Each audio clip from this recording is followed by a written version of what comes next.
It's an honor and a pleasure to meet you, along with the rest of the team of the Pacific community.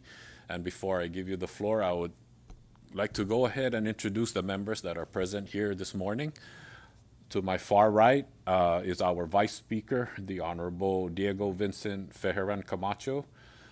To his left is our floor leader, the Honorable Representative Marissa R. Flores.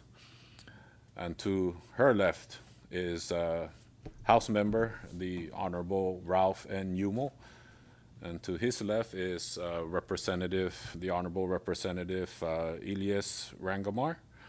I am the Speaker of the House, Edmund Villagomez. Across, we have Honorable Representative Ray Palacios. To his left, the Honorable Senator Manny Castro. And to his left is Honorable Representative Joel Camacho. So once again, we extend our warmest hafaday and lesor mamai and welcome to the Northern Mariana Islands. And with that, I'd like to go ahead and give the floor. Secretary Igis Omar, would you like to take the lead? Hello, Speaker. Lesomamai to all you honorable members.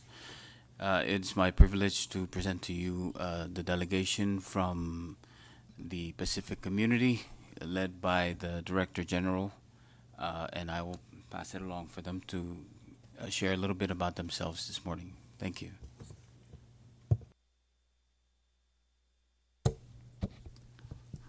Kasileli and good morning to all of you. William Kostka. I'm with SPC's Micronesia Regional Office, which is based in Pohnpei and has been there since 2006. That serves the Micronesia members, including the CNMI, Palau, FSM, Guam, Marshalls, Nauru, and Kiribati. It's great to be here. Thank you. Malolele, bonjour, and Pacific greetings to all of you. My name is Paulo Vivili. I'm originally from Tonga. I have been with SPC for the past 12 years, originally running our public health program for 7 years, then became the Deputy Director General based in Suva, before being made the Director General since November of last year. It's my first trip to Saipan, and very pleased to be here with all of you. Good morning, Kamnapen Maori. My name is Sonia Schutzrasso. I'm originally from Kiribati. I sit with the Director General's office as a senior advisor. This is my second trip here. I may have met some of you in my previous trip in 2004 with Director Willie, with the former then Director General Dr. Stuart Minchin. It's good to be back. Our trip in 2004, the visit to Saipan was the highlight of the whole Micronesia visit, so really happy to be back again. Thank you for having us. Talofa lava, my name's Karen Mapusua and I'm the Director of the Land Resources Division for the Pacific Community, which is all things agriculture and forestry. This is my second trip. I had the privilege to be up here last year and worked with your Department of Agriculture on delivering Paravet training and doing some surveillance of wild birds. So it's great to be back and to hear what else, other ways we can collaborate. Tēnā kātou, tēnā kātou, tēnā kātou katoa, ko Waitene, ko Neville Smith aho. I originate from Aotearoa, New Zealand. I've been with SPC for just over a decade, and I have the great privilege of leading SPC's fisheries, aquaculture and marine ecosystems capability. If I may speak, I'll just make some general comments and pass on to the team to make some comments on what they're doing. Perhaps start off with the name of the organization. SPC, of course, has been around since 1947, and so it turns 80 next year. It was started by Australia, New Zealand, US, France, UK, and the Dutch, primarily nations that had territories or colonies in the Pacific after the war. And since then, the 22 Pacific Island countries and territories have become members since 1947. The first Pacific country to be a member was Samoa in 1965. And from 1965 to 1980, 8 of the 22 Pacific Island countries and territories became members. And in fact, CNMI is very much part of the history of the organization, because in 1983, we had the 23rd meeting of the Conference of SPC, which is the governance body of the Minister for Foreign Affairs. And in 1983, it was here. And there, the governance body decided that in addition to the 8 that had acceded to the Canberra Agreement, the rest of the Pacific countries and territories also became members. So the 14 countries and territories that hadn't been members, including CNMI, became official members of SPC in 1983. Because the members were only from the South in the beginning, the name was South Pacific Commission. And then when we started getting members from the North, it remained SPC but became Secretariat of the Pacific Community. And in the meeting in Saipan, and also in the meeting in 2000 by the conference, they decided to change the name to just Pacific Community. But the organization was still initialed SPC to recognize the Secretariat. And so although it's Pacific Community, the decision was made that because everybody knew the organization, the SPC will keep the name. So it's a point of confusion for many, many people, Speaker. But this is the history, and perhaps not surprising that it is confusing, given the change of the names. It is, of course, the scientific and technical organization for the region. Pacific Island Forum Secretariat does all the political matters, and it's a distinction that we are very happy to have. So anything political, we don't want to be part of it, that goes to PIFS, but we are there to provide scientific and technical assistance to the members of the organization. And so, broadly speaking, what areas do we provide support in? In our team, we have 8 divisions. In SUBA, we have geoscience, energy, and maritime, education, quality assessment, human rights and social development, and land resources division, which Karen leads.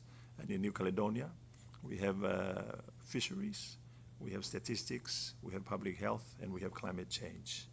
So really our role is working with our members to provide technical support for them, and also to collect science across what we do and help our members implement some of the programs across these areas. Perhaps worth mentioning that in the past 2 or 3 years, we've really put in a big effort into integration across the whole organization in what we do, and we do this by having 5 flagship programs across the organization, which is climate change, gender, food systems, oceans, and digital and technical.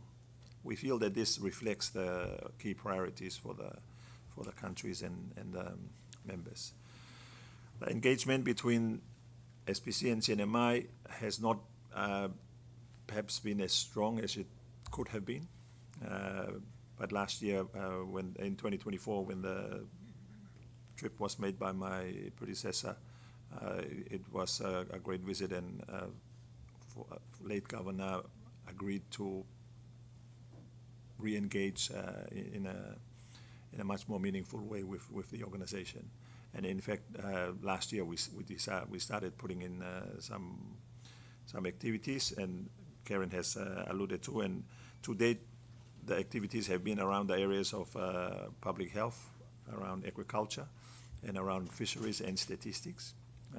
But as I mentioned earlier, the potential to work on other areas remains, and we look forward to encouraging counterparts on the ground in CMI to engage more with SPC. In terms of the size of the organization, it has grown quite a lot over the past 6-7 years. When Neville and I joined, we had about 400 staff with a budget about 40 million euros.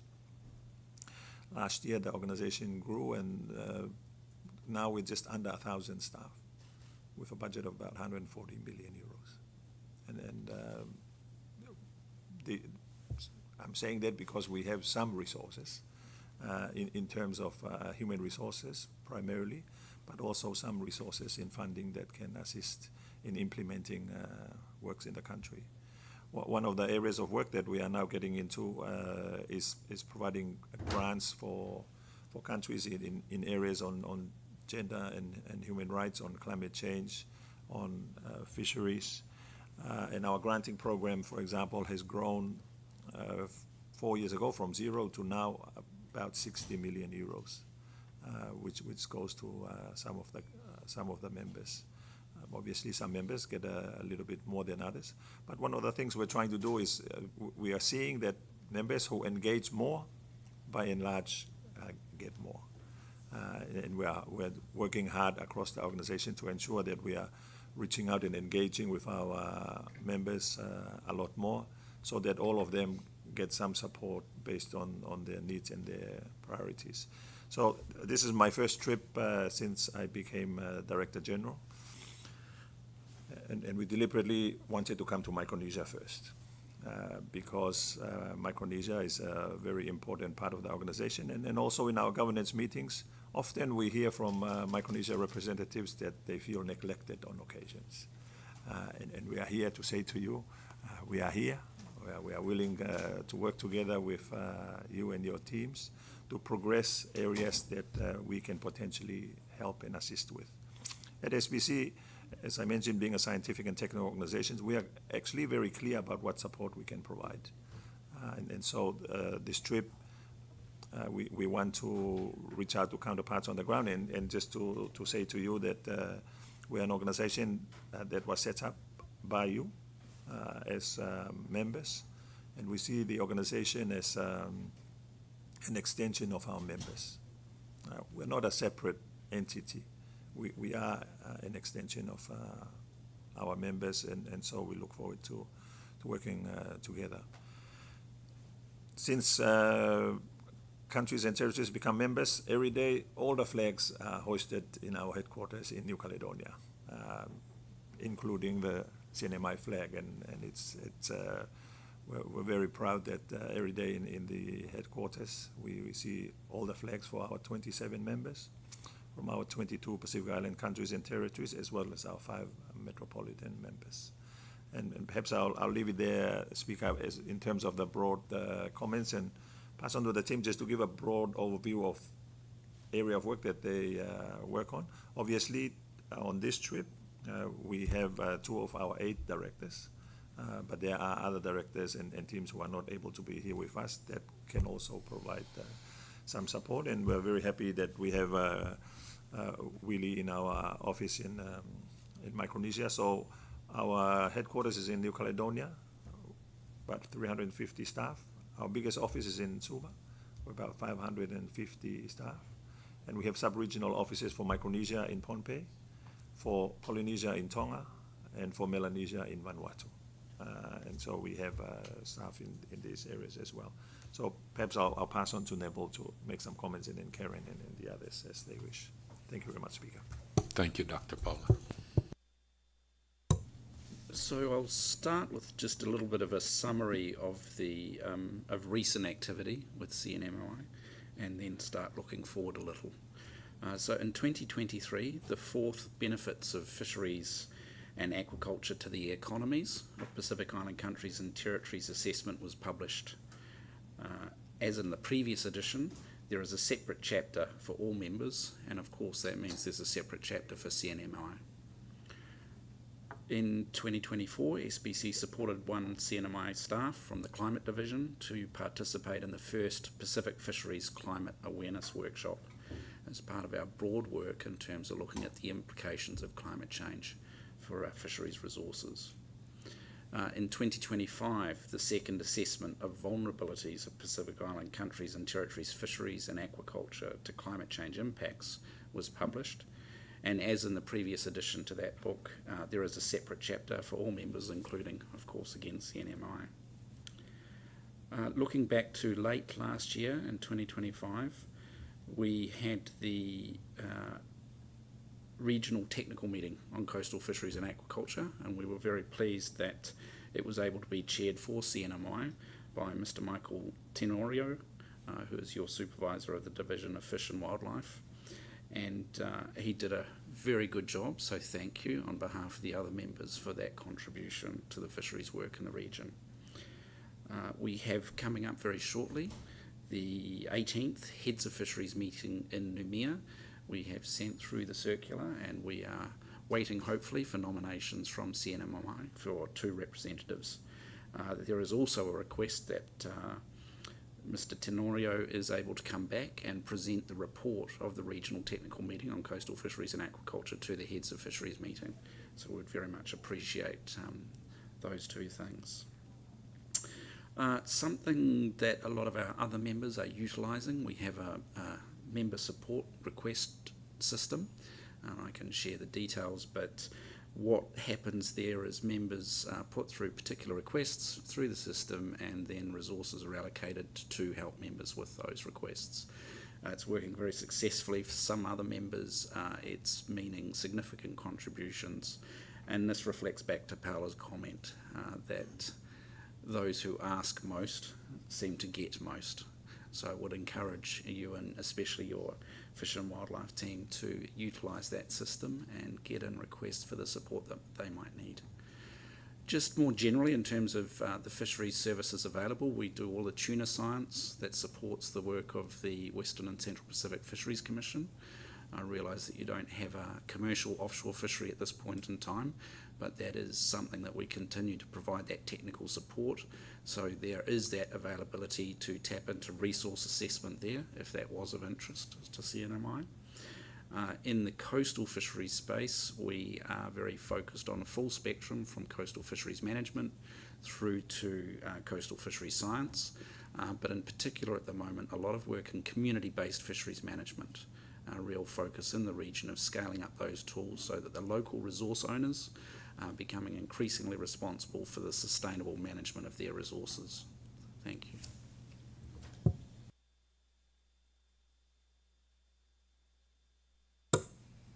So the Land Resources Division works across 3 main programs. The foundation is our Genetic Resources Program, and the cornerstone of that is the Centre for Pacific Crops and Trees, which is where we're able to conserve the important food crops for the region in tissue culture, and we're moving into cryopreservation as well. We have over 2,500 different varieties of important Pacific food crops in conservation. We have them from many countries, and under a treaty arrangement, we're able to share those crops so that you can build your own genetic diversity, increase the varieties that you have, and of course find varieties that are suitable for a changing climate. We have a selection that we've already identified as being climate resilient, either to drought or salt, for example. So that's a very important facility. In the past, we have sent different crops to CNMI, but it has been some time since we've exchanged genetic resources, but that is always there for people to access. Part of that program is also breeding, recognising through our DNA sequencing that we can identify different traits of crops and then build and then breed for resilience. An example there is the taro blight resistant breeds that we now have as a result of breeding programs from the taro blight in Samoa in the 1990s. The second program is around agriculture systems, and that includes everything from soil health and improvement through crops, pest and disease management, and of course animal health and production. Animal health and production is where we've recently provided some support through Paravet trained to CNMI, and that was a direct request that came at the visit of our previous Director General. We were able to deliver that last year. Since then, your Director of Agriculture has joined our Heads of Livestock meeting and has been able to connect in with the different networks and technical support available around the region for livestock, which has been really helpful. A really important part of that program is the pest and disease management. It's a struggle that many of our countries have, and we're working a lot on biocontrol programs to support that. The third area of program work is natural resource management, and that includes sustainable land management and planning, forestry, agroforestry, but also biosecurity. And biosecurity and invasives management was also something that was highlighted on my last visit as of concern to CNMI. And we've had some discussions since then with the Office of Insular Affairs for providing some support in biosecurity training. So that's ongoing as well. So with those three sets of technical capabilities, we work across building climate resilience and adaptive systems for agriculture and forestry. We are looking at regenerative agriculture and forestry systems, which is something that our heads of agriculture and forestry identified as important, recognising that a lot of our systems are degraded. And so we have to go a little bit beyond being sustainable. We actually have to start to rebuild them. So there's a strong focus on that. And alongside that is the healthy ecosystems, which is really about how we protect our islands, and the biosecurity and invasives management. And also transboundary pests and diseases for livestock, for example, is another really important piece of that picture. And that all adds up to one of the main outcomes we're looking for, which is food and nutrition security. We are all across the Pacific net importers of food. We all have a desire to be able to grow more of our own food well, so it's to support those outcomes. We work a lot with technical networks, with the specialists in each of our members' agriculture and forestry departments, and that's a way that CNMI can actively engage and network and learn and share across the region. We have the heads of livestock, the Pacific Plant Protection Organization. We have a forestry network. So these are all areas that you can engage and will receive invitations to when they hold their annual, or sometimes every 2 years, hold their technical meetings. A lot of those networks also have communities of practice, I guess you could call them, where there's support available over WhatsApp chats, for example. If a pest is identified in a field, there's a group of experts who can respond and provide advice over WhatsApp in a really speedy way.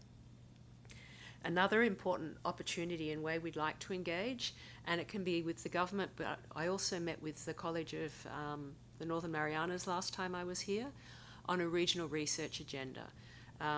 We recognise a lot of the research that happens in the region is often driven by outside interests and outside researchers, but we have significant capability within the region.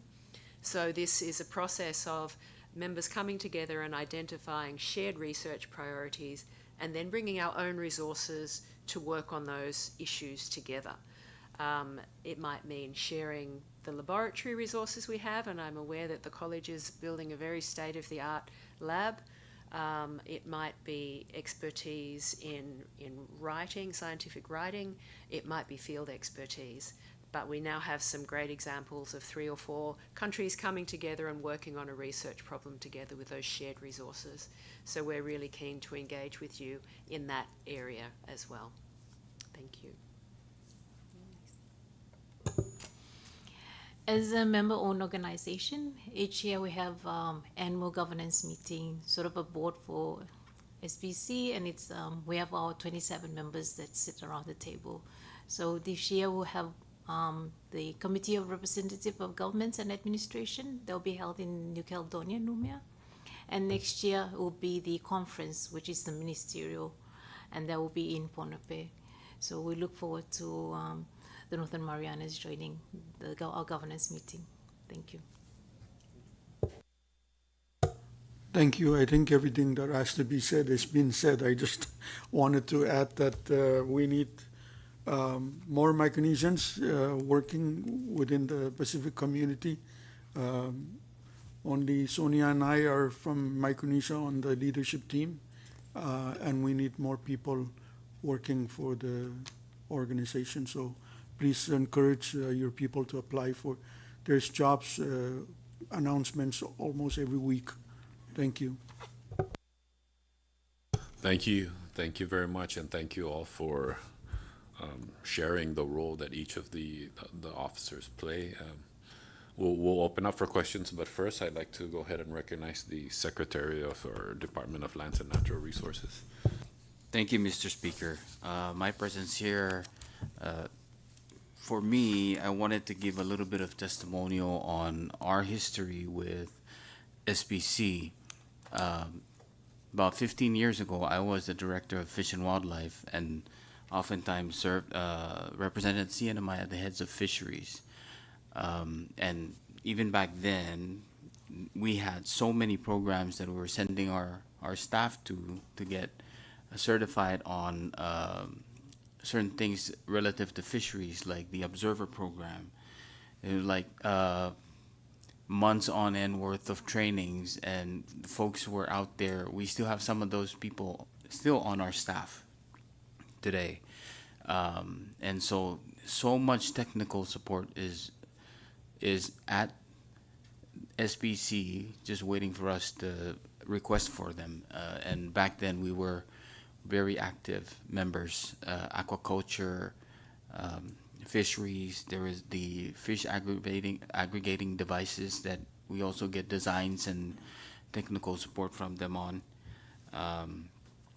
And from the department level, our Division of Agriculture also has a huge investment in, you know, the membership, because they send out just recently, and while former governor, the late Arnold Palacios, was still here, they send out several folks, all paid for by SBC, to provide the paravet trainings in the CNMI, along with other representatives from Micronesia. So I think at that meeting, it was sort of nostalgic for our late governor, thinking back to when he too was director of Fish and Wildlife, and also participated in several trainings at the New Caledonia and other places with SBC. So I'm not sure what happened after 17 years ago when we started leaving offices, but a void was created, and we are now back to fill that and be more active participants.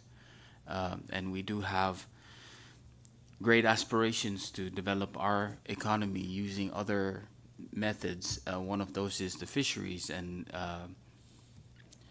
in my opening statement at the WCPFC, I looked around the table and I said to all the folks that are member countries that the CNMI and the U.S. territories also want to be exactly the same as everybody else, as they, gain some opportunities from their resources, and look to that body for assistance in developing our way of doing some things. And I think it's fortuitous that they are here now. I do have some packets to present for assistance in trying to figure out how to do these things. But yes, that part of the reason why I'm here is to provide a little bit of testimony on our history with SBC, and we are very glad.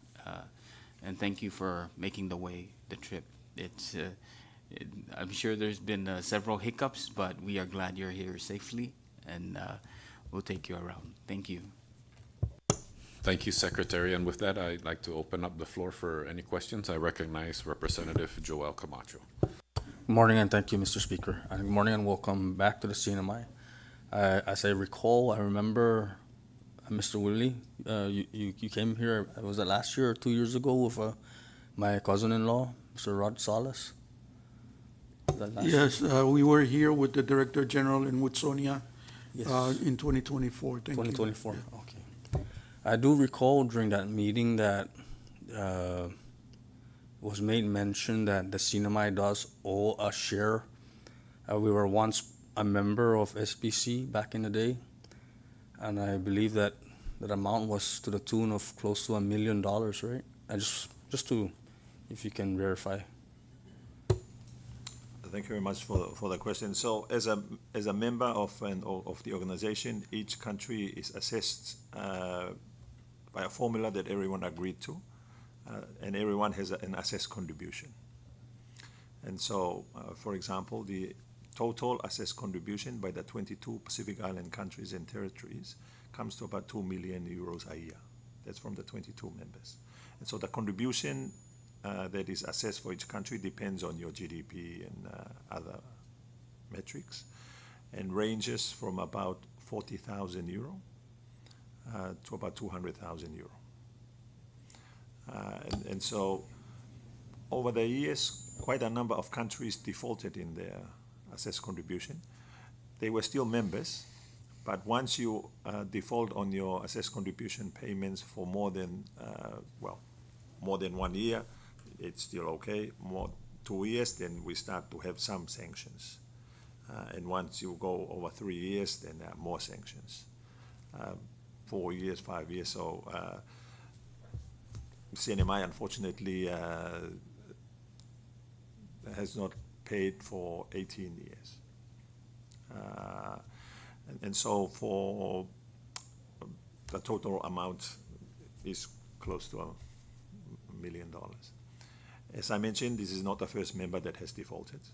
If they default, they're still members. It just means the benefits that they get. So this is the reason that the Secretary alluded to. So when the default lasted for more than 5 years, then essentially we can't provide support. And so for CNMI, the assessed contribution is 62,000. So what we do as an organization with the members who default is encourage them to have a planned repayment program.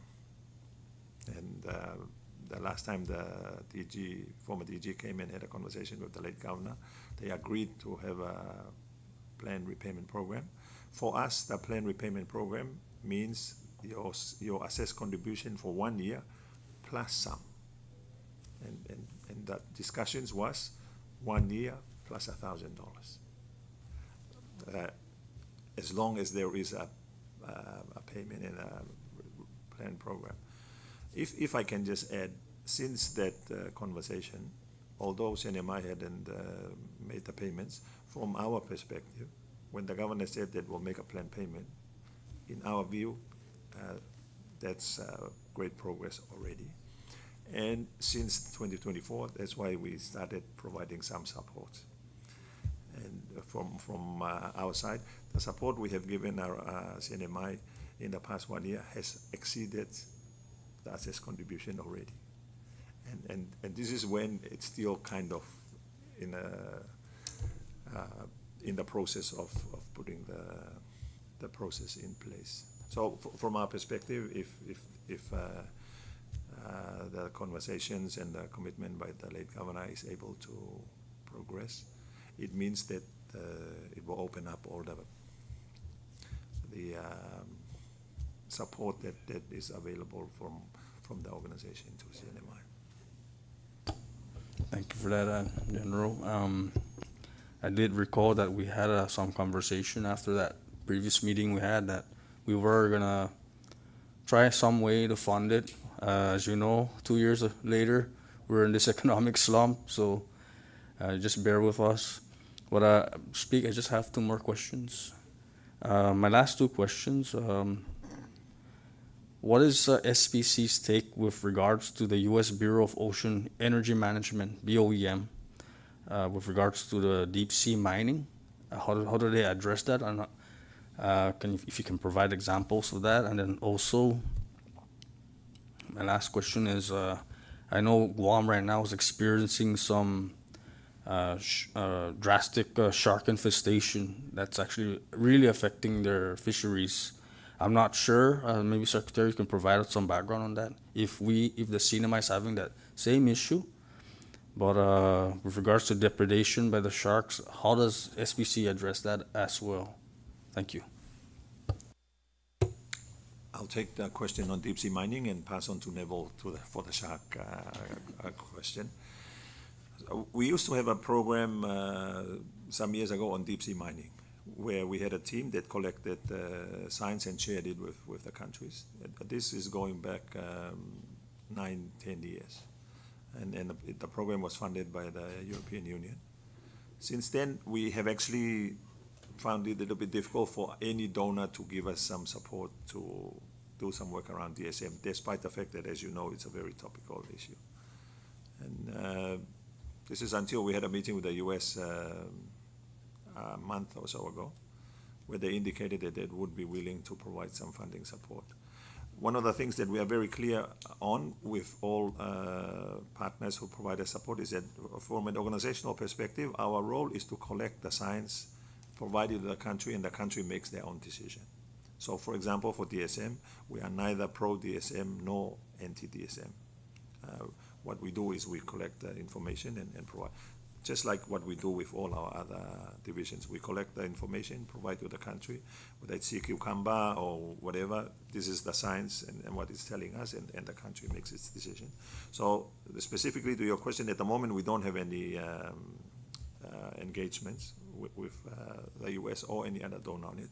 But for transparency, we are having conversations with the US about a potential program. Once there's more discussions and we're clear about what we're wanting to do, and if what the US wants matches with what we want to do, then we'll go ahead. One of the things that there's an organization we're doing is if the perceived work kind of doesn't match with this notion of us looking at the science and providing to the countries, we actually don't agree to work with the partner. So, for example, in the current conversations with the US, if it turns out that they are interested in finding information that supports DSM, for example, only, then it may not be something we want to progress. But the conversations have started, and hopefully over the next couple of months we'll be able to agree on taking this forward or not. And I'll pass on the shark question to the shark director.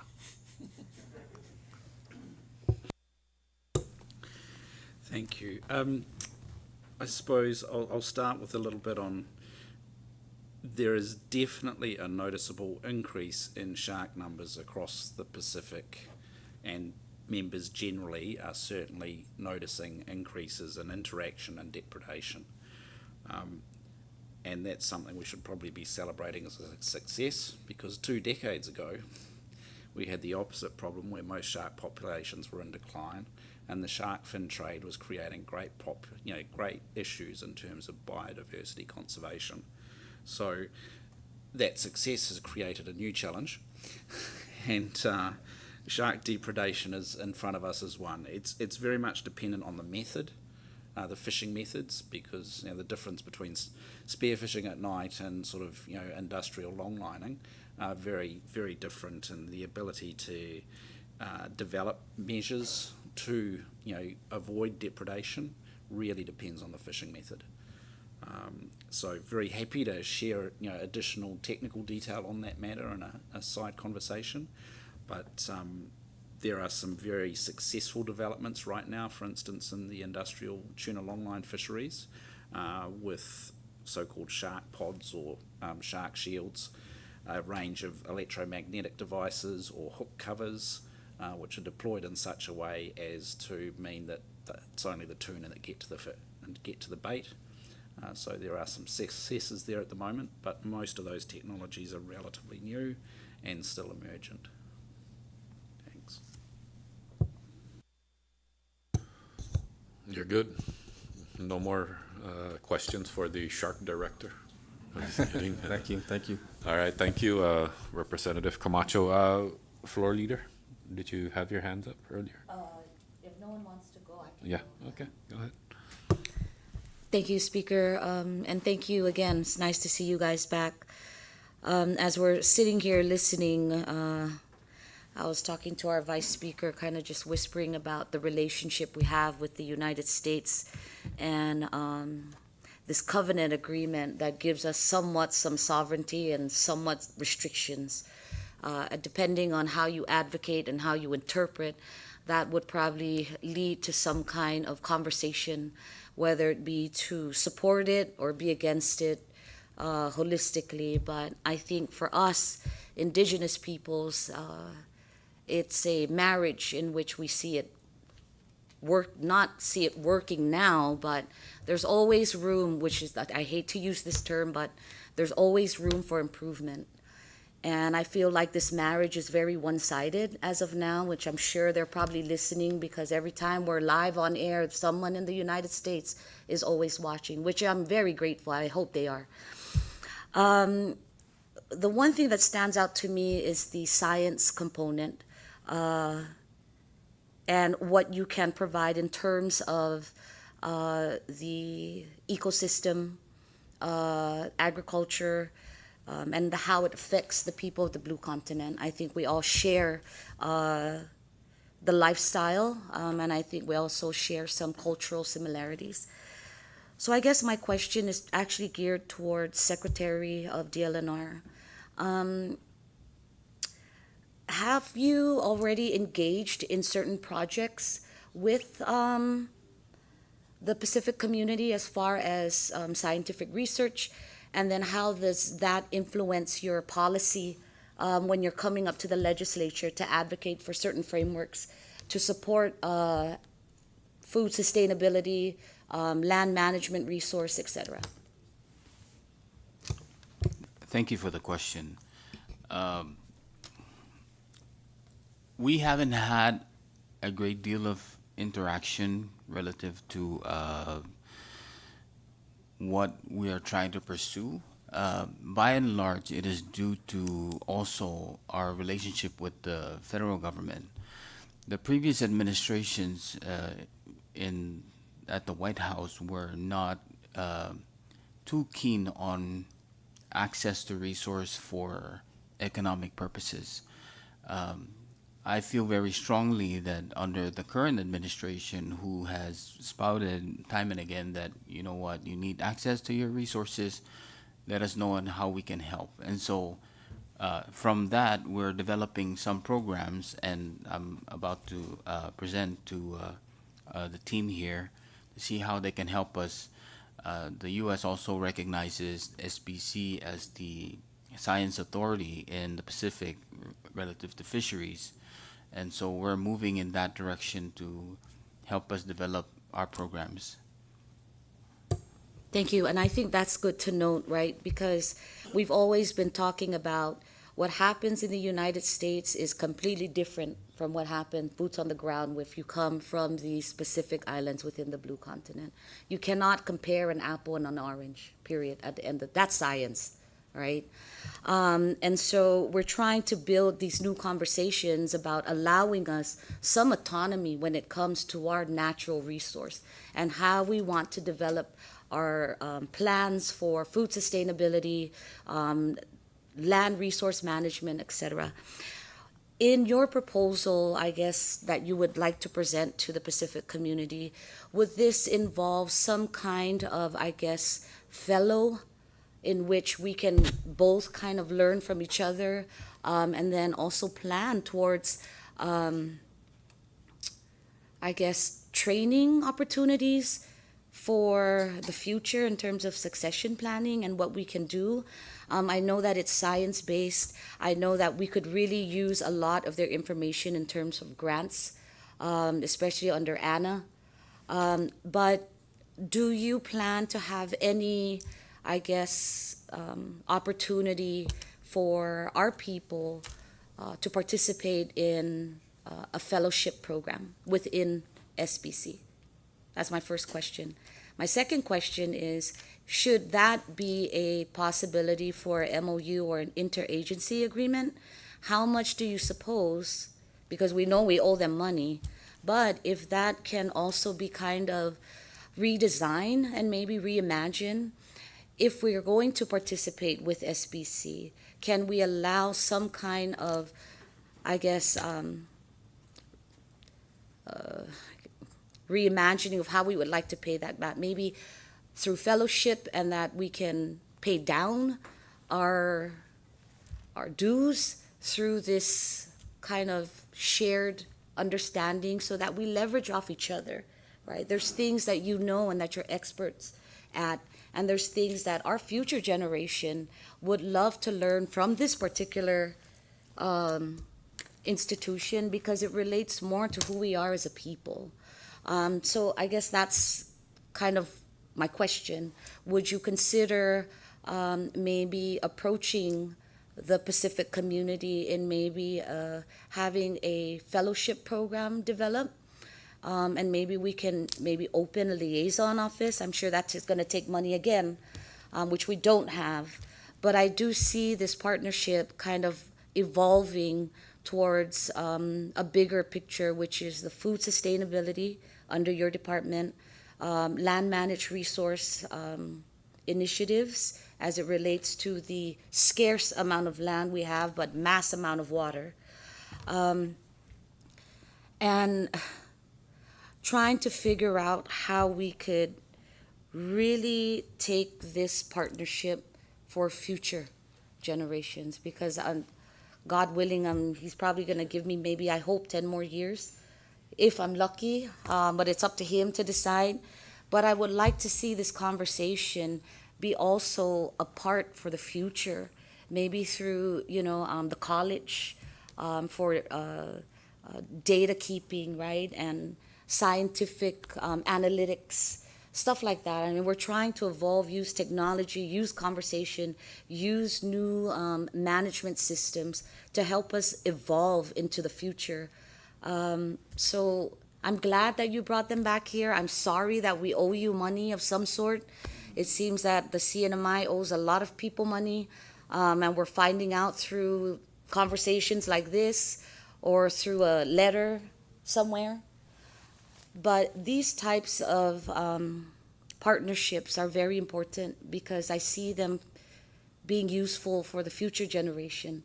And with the college having a next gen scholarship program that could really benefit from this partnership, I think maybe we can reimagine how we would like to be partners for the future and figure out if that can be part of a payment plan where we actually gain knowledge and maybe pay for a fellow to go and participate. I don't know. I'm just trying to think outside the box, but maintain our relationship with the Pacific community. I think it's beneficial to the people, most especially as we're thinking about future projects and sustainability efforts for our Commonwealth. Thank you, Director, and thank you so much for your visit back.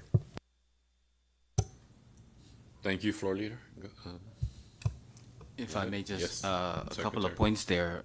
Regarding the funding, I wanted to give credit to Willie Koska here, who has been doggedly bothering me about bringing back the CNMI at every engagement we've had.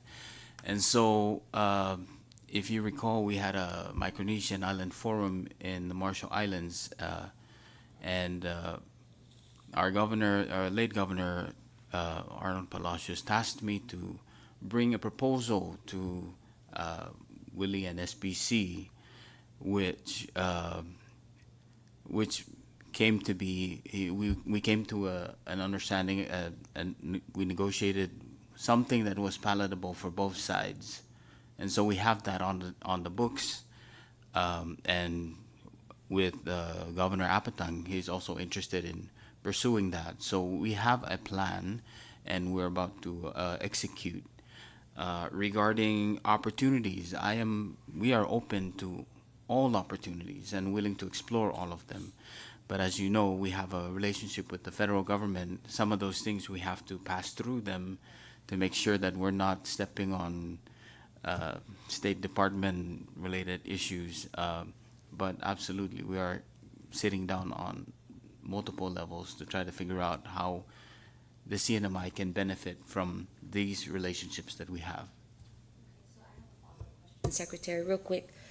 We know that the federal government's Committee on Natural Resources plays a huge part in, I guess, their contribution to how certain things can be managed or invoked through the covenant, right?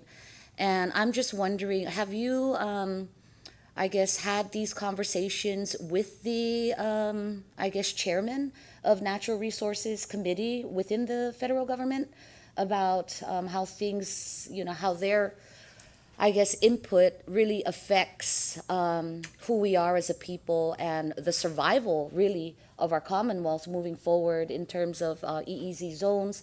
I mean, everything like that. Have you had any of those conversations with them yet?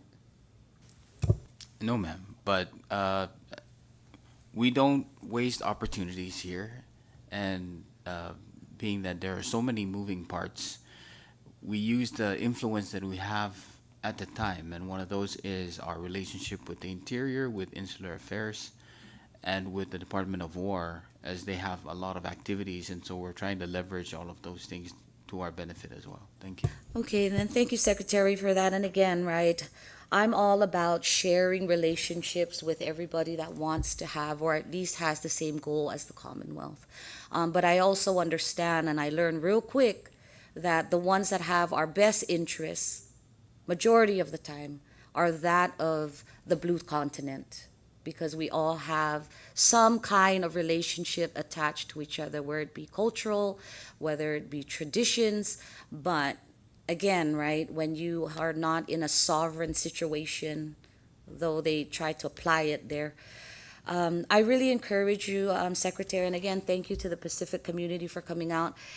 I would love to see this somehow happen, but until we get the framework and until we see what the proposal is from the executive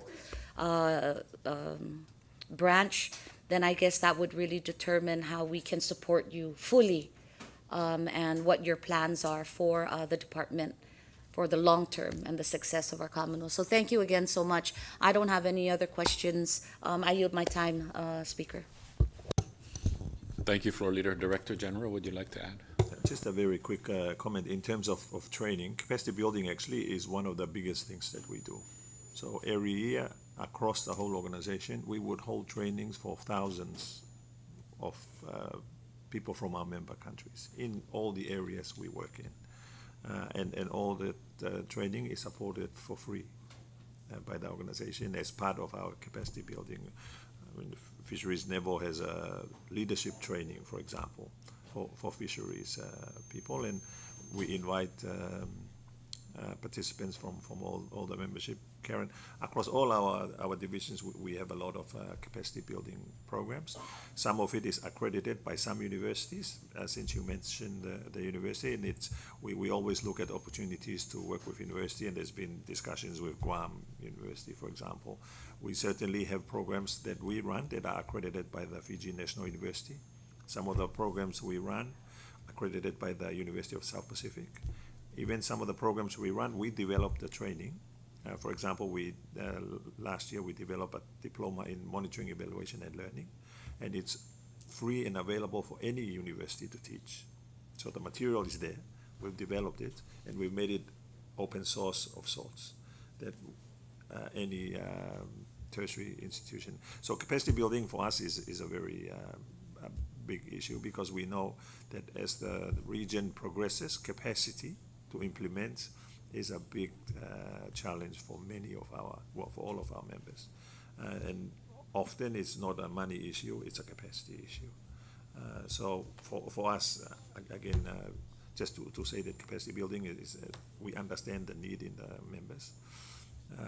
But as I said, because of that default, it's been a bit difficult to include CNMI, but we look forward to the engagement going forward for more inclusion.